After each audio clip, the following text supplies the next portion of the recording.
அஸ்ஸலாமு அலைக்கும் வரஹ்மத்துல்லாஹி தஆலா வபரகாத்துஹு. நஹ்மதுஹு வ நுஸல்லி அலா ரசூலிஹில் கரீம்.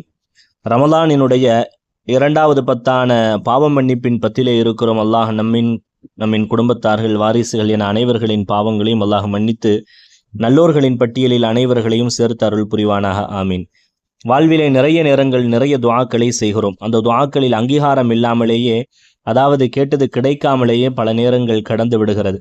நபியவர்கள் சொன்ன இந்த ஒரே ஒரு விஷயத்தை, இந்த மன்னிப்பினுடைய பத்திலே மன்னிப்பு சார்ந்த இந்த விஷயத்தை 27 முறை சொல்லிவிட்டால் நபியவர்கள் சொல்வார்கள், நிச்சயமாக அவர் துஆ அங்கீகரிக்கப்படக்கூடிய நபர்களில் சேர்த்தப்படுவார் என்றார்கள் ஸல்லல்லாஹு அலைஹி வஸல்லம்.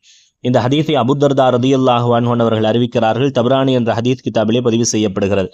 நபியவர்கள் சொன்னார்கள், மன் இஸ்தக்ஃபர லில் முஃமினீன வல் முஃமினாத்தி, யார் மூமினான ஆண்களுக்கும் பெண்களுக்குமாக தினசரி பாவ மன்னிப்பு தேடுகிறாரோ, குல்லையோமின் தினசரி பாவ மன்னிப்பு தேடுகிறாரோ, 27 மர்ரத்தன் 27 முறை, ஆக ஒருவர் தினசரி 27 முறை மூமினான ஆண்களுக்கும் பெண்களுக்கும் பாவ மன்னிப்பிற்காக இஸ்திக்ஃபார் செய்தார் என்று சொன்னால், கான மினல்லதீன யுஸ்தஜாபு லஹும், அந்த நபர் யாரில் சேர்க்கப்படுவார் என்றால், யாருக்கு அல்லாஹு தாலா எப்பொழுதும் துஆவிற்கு பதிலளிப்பானோ அந்த நபர்களில் அந்த நபர் சேர்க்கப்படுவார் என்றார்கள் ஸல்லல்லாஹு அலைஹி வஸல்லம்.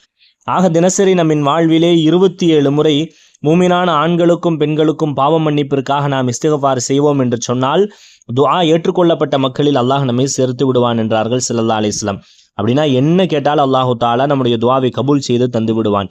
இந்த பாவ மன்னிப்பிற்கான பத்திலே மூமின்களான ஆண்கள் பெண்களின் பாவ மன்னிப்பிற்காக நாம் துஆ செய்ய வேண்டும். என்ன செய்ய வேண்டும்?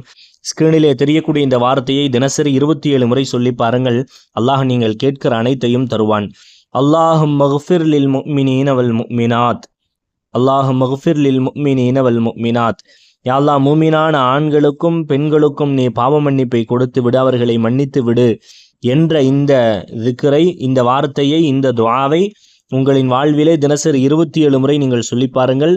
அல்லாஹ் பாவங்களை மன்னிப்பது மட்டுமல்ல, எல்லா விதமான சூழல்களிலும் அல்லாஹ் துஆ அங்கீகரிக்கப்பட்ட நல்ல மக்களில் நம்மை சேர்த்து விடுவான் என்ற ஹதீஸ் கண்மணி நாயகம் ஸல்லல்லாஹு அலைஹி வஸல்லம் அவர்களால் சொல்லப்பட்டிருக்கிறது என்றால், இதை நாம் கடைபிடித்து வாழ வேண்டும். அல்லாஹு தாலா துஆக்களுக்கு அங்கீகாரம் உள்ள நல்ல மக்களாக நம்மையும் குடும்பங்களையும் வாரிசுகளையும் எல்லா மக்களையும் வல்ல ரஹ்மான் எல்லா காலங்களிலும் ஆக்கி பாவ மன்னிப்பை பெறக்கூடிய நல்லோர்களில் அத்துணை நபர்களையும் உட்படுத்தி அருள் புரிவானாக. ஆமீன். அஸ்ஸலாமு அலைக்கும் வரஹ்மத்துல்லாஹி தஆலா வபரகாத்துஹு.